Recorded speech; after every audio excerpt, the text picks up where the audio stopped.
السلام علیکم ورحمۃ اللہ وبرکاتہ۔ ایک بریلوی عالم دین ہیں محمد احمد نقشبندی صاحب، وہ امام بخاری رحمہ اللہ کی جو کتاب ہے جز رفع الیدین، اس کے اوپر اعتراض کرتے ہیں اور کہتے ہیں کہ یہ کتاب امام بخاری رحمہ اللہ سے ثابت نہیں ہے، حتیٰ کہ امام بخاری رحمہ اللہ نے اس کتاب کا سنا بھی نہیں ہے، ان کو پتہ بھی نہیں ہے اس کتاب کے بارے میں، یہ ایسے ہی گھڑ کے امام بخاری رحمہ اللہ تک منسوب کر دی گئی ہے، حالانکہ یہ مولانا صاحب کا ایک صاف جھوٹ ہے، ایک بہت بڑا اور بدترین جھوٹ ہے کہ امام بخاری رحمہ اللہ کی جز رفع الیدین کا انہوں نے انکار کر دیا کہ یہ امام صاحب رحمہ اللہ کی ہے ہی نہیں۔ تو اس کا رد کرتے ہوئے وہ دو وجوہات بتاتے ہیں کہ یہ کیوں امام بخاری رحمہ اللہ کی نہیں ہے۔ پہلی وجہ، کو عالم بندہ علمی دیانتداری سے ایک بار اس سارے کو پڑھ لینا تو خدا کی قسم بندہ نتیجے پہ پہنچے گا کہ اس رسالے کو امام بخاری نے دیکھا تک نہیں تھا، اس کو امام بخاری کی ہوا نہیں لگی۔ جس طرح کے علمی سقم اس رسالے میں ہیں اور جس طرح کے یعنی عجیب ترین استدلالات ہیں، امام بخاری کی باڈی لینگویج یہ نہیں ہے، کیونکہ امام بخاری کی ادب المفرد ہمارے پاس ہے، الخلق و افعال العباد وہ جو ہے وہ کتاب ہے، بخاری ہے، امام بخاری کی اور کئی کتابیں ہمارے پاس ہیں۔ جب ہم انہیں پڑھتے ہیں تو ایک انداز، ایک کہہ لیں ان کا ایٹیچیوڈ ہمیں پتہ چلتا ہے کہ یار یہ بندہ دیکھو نا کیا بخاری ہے، اس طرح بخاری بات کرتا ہے۔ وہ کہتے ہیں کہ اس جز رفع الیدین کے اندر جو باڈی لینگویج استعمال کی گئی ہے یا جو علمی سکم ہے، اس سے نہیں لگتا کہ امام بخاری رحمہ اللہ کی ہو۔ سب سے پہلے تو میں آپ کو بتانا چاہتا ہوں کہ مولانا صاحب کو کیوں نہیں لگتا کہ اس کے اندر جو باڈی لینگویج استعمال ہوئی ہے یا جو ایک انداز اس کے اندر استعمال کیا گیا ہے وہ امام بخاری رحمہ اللہ کا کیوں نہیں لگتا۔ وہ کہتے ہیں کہ امام بخاری رحمہ اللہ کی باقی کتابیں بھی ہمارے پاس ہیں، لیکن ان کو دیکھ کے اگر اس کتاب کو دیکھیں تو نہیں لگتا کہ امام بخاری رحمہ اللہ کی ہے۔ تو میں ان کی خدمت میں عرض کرنا چاہتا ہوں کہ مولانا صاحب، یہ آپ کو شاید اس وجہ سے نہیں لگتا کہ امام بخاری رحمہ اللہ نے اپنی صحیح البخاری کے اندر 4 یا 5 احادیث رفع الیدین پر نقل فرمائی ہیں، جبکہ علیحدہ سے یہ ایک رسالہ رفع الیدین کے عنوان پہ لکھا ہے۔ آپ کو اس وجہ سے نہیں لگتا کیونکہ امام بخاری رحمہ اللہ نے اس جز کے اندر رفع الیدین کے جو منکرین ہیں ان کی اچھے سے چھترول کی ہے، اس وجہ سے آپ کو نہیں لگتا کہ یہ شاید امام بخاری رحمہ اللہ کی کتاب ہوگی یا ان کا جز ہوگا۔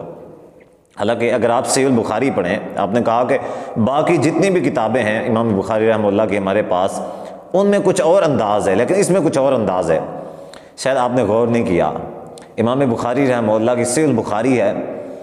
انہوں نے کتاب الایمان بیش بہا مقامات پہ، ویسے تو پوری سے بخاری میں بیش بہا مقامات پہ وہی انداز اپنا ہے لیکن تھوڑا سا لہجہ جو ہے وہ دھیما رکھا ہے۔ کتاب الایمان ہے، کتاب الایمان کے اندر امام بخاری رحمہ اللہ کا انداز ہے کہ صحیح بخاری حدیث کی کتاب ہے۔ اب صحیح بخاری حدیث کی کتاب ہونے کے باوجود امام بخاری رحمہ اللہ کتاب الایمان کے اندر باب قائم کرتے ہیں الایمان یزید و ینقص، اس میں قرآن مجید کی آیات لے کے آتے ہیں۔ بے حدیث کی کتاب ہے، اس میں وہ قرآن مجید کی آیات لے کے آتے ہیں جس سے یہ ثابت کرنے کی کوشش کرتے ہیں کہ ان آیات سے ثابت ہوتا ہے کہ ایمان بڑھتا بھی ہے اور گھٹتا بھی ہے۔ امام بخاری رحمہ اللہ کا انداز یہی ہے کہ وہ مجتہد مطلق ہیں، وہ صرف اور صرف حدیث پہ اکتفا نہیں کرتے بلکہ باب قائم کرتے ہیں، پہلے فقہی باب قائم کرتے ہیں، اس کے بعد دلائل لاتے ہیں، وہ قرآن سے ہوں، وہ پھر معلقات ہوں، وہ اقوال ہوں، وہ صحیح سند کے ساتھ احادیث ہوں، وہ سب کو ایک جگہ پہ، جیسا کہ آمین کے حوالے سے امام بخاری رحمہ اللہ نے امام عطا کا قول نقل کیا ہے، قال عطاء آمین دعاء۔ امام بخاری رحمہ اللہ نے اقوالات بھی ذکر کیے ہیں۔ تو شاید مولانا صاحب نے صحیح بخاری کو غور سے نہیں پڑھا، اور یہاں پہ بس نہیں، کتاب التوحید ورد الجہمیہ، کتاب الحیل امام بخاری رحمہ اللہ نے ایسے بخاری کے اندر لکھی ہے، کتاب التوحید لکھی ہے۔ تو مولانا صاحب شاید اگر توجہ کے ساتھ پڑھ لیں تو ان کو پتہ چلے کہ یہ جو منکرین توحید ہیں، توحید جو مشرکین ہیں یا جو دوسرے لوگ ہیں، بد عقیدہ لوگ ہیں، انہوں نے ان کا کس طریقے سے رد کیا ہے، وہ کتنے پیار اور مہذب انداز سے امام بخاری رحمہ اللہ نے ان کی چھترول کی ہے، یہ تو شاید مولانا صاحب توجہ کے ساتھ سے بخاری پڑھی ہوتی تو ان کو پتہ ہوتا۔ دوسرا انہوں نے اعتراض کیا ہے، اس رسالے کو روایت کرنے والا امام بخاری رحمۃ اللہ علیہ سے ایک راوی ہے محمود بن اسحاق، کیا نام ہے اس کا؟ اسحاق۔ یہ امام بخاری، اب وہ مجہول الحال ہے، بالکل مجہول ہے، اور خوارج ہمارے دوست وہ شور کرتے ہیں کہ جو مجہول الحال راوی آ جائے تو وہ اس کی سند باطل ہوتی ہے، ضعیف مردود ہوتی ہے، وہ نہیں مانی جاتی۔ اب محمود بن اسحاق کون تھا؟ نام تو اس کا پتہ ہے محمود بن اسحاق، وہ کہاں کا رہنے والا تھا، کس سن میں امام بخاری کے پاس آیا، کب اس نے امام بخاری سے یہ رسالہ سنا، کتنی ہجری میں اس کا وصال ہوا، کس علاقے میں وہ فوت ہوا، اس کے کتنے آگے شاگرد تھے، یا وہ امام بخاری کی صحبت میں رہا، کسی نے اس کو دیکھا ہو۔ کتب تاریخ میں امام بخاری سے لے کر آج تک تمام کتب تاریخ اس پہ ساکت ہیں، خاموش ہیں، سوائے علامہ ذہبی کے کہ انہوں نے اس کی وہ ایک وصال کی تھوڑا سا، اس کے حالات کا کوئی پتہ نہیں کہ اس کے سند میں محمود بن اسحاق ہے جو کہ مجہول الحال ہے، جو کہ مولانا صاحب کا انتہائی بدترین جھوٹ ہے۔ دیکھیں نا، ان کی ساری زندگی، مقلدین کی ساری زندگی اپنے مسلک مذہب کے دفاع میں گزر جاتی ہے۔ کسی کو ضعیف کہہ دیا، اگر کسی چیز کو ضعیف نہ کہہ سکے، اس کی کوئی ذرہ برابر گنجائش نہیں ہوتی یا ثابت نہیں کر سک رہے ہوتے، تو اس میں پھر یہ کرتے ہیں کہ اس میں کوئی اور مطلب نکال لاتے ہیں اپنے مذہب کو ثابت کرنے کے لیے، دفاع کے لیے۔ یہاں پہ مولانا صاحب نے محمود بن اسحاق کو مجہول الحال کہہ دیا کہ یہ مجہول الحال ہے، اس کا کوئی نہیں پتا کہ اس کے شاگرد کون ہیں، یہ اس کی وفات کب ہوئی ہے، وغیرہ وغیرہ، اس کی معلومات کہیں پہ نہیں ملتی۔ تو ایسا جو راوی ہوتا ہے وہ اس کی سند یہ خود کہتے ہیں کہ جی وہ ضعیف ہے، ضعیف ہے۔ تو آئیے مولانا صاحب کے علم میں اضافے کے لیے بتا دیتا ہوں کہ مولانا صاحب محمود بن اسحاق الخزاعی، اس کی معلومات میں آپ کو بتاتا ہوں۔ اگر آپ کو نہیں پتا، آپ کے پاس علم نہیں ہے، تو آپ ایسا نہ کریں کہ ایک اچھے بھلے محدث جو ہے وقت کا، اس کو آپ مجہول الحال کہہ دیں، اس کے اوپر فتویٰ لگا دیں، اس کے اوپر جرح کر دیں کہ یہ مجہول الحال ہے، یہ اس کی جو روایات ہیں یہ قابل اعتبار نہیں ہے۔ محمود بن اسحاق الخزاعی، ان کی وفات 332 ہجری کی ہے، اور آپ کہتے ہیں کہ ان کا تذکرہ نہیں ملتا، یہ مجہول الحال ہیں۔ آپ تاریخ اسلام اٹھائیں امام ذہبی رحمہ اللہ کی،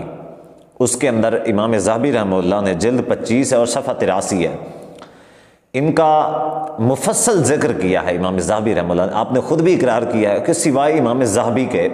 کسی اور نے اس کا تذکرہ نہیں کیا۔ اور بھائی آپ یہ تو بتائیں کہ آپ کو کے نزدیک کتنے لوگ اس کا تذکرہ کریں تو وہ آپ کے نزدیک مجہول الحال نہیں رہے گا، آپ یہ تو بتائیں۔ کیا ایک امام ذہبی رحمہ اللہ کتنی بڑی شخصیت ہیں، کیا ان کا تذکرہ کرنا یہ آپ کے لیے کافی نہیں ہے؟ آپ کے لیے اور کتنے لوگ تذکرہ کریں تو آپ اس کو مجہول الحال کی لسٹ سے باہر نکالیں گے؟ دوسری بات، صرف امام ذہبی رحمہ اللہ نے تذکرہ نہیں کیا،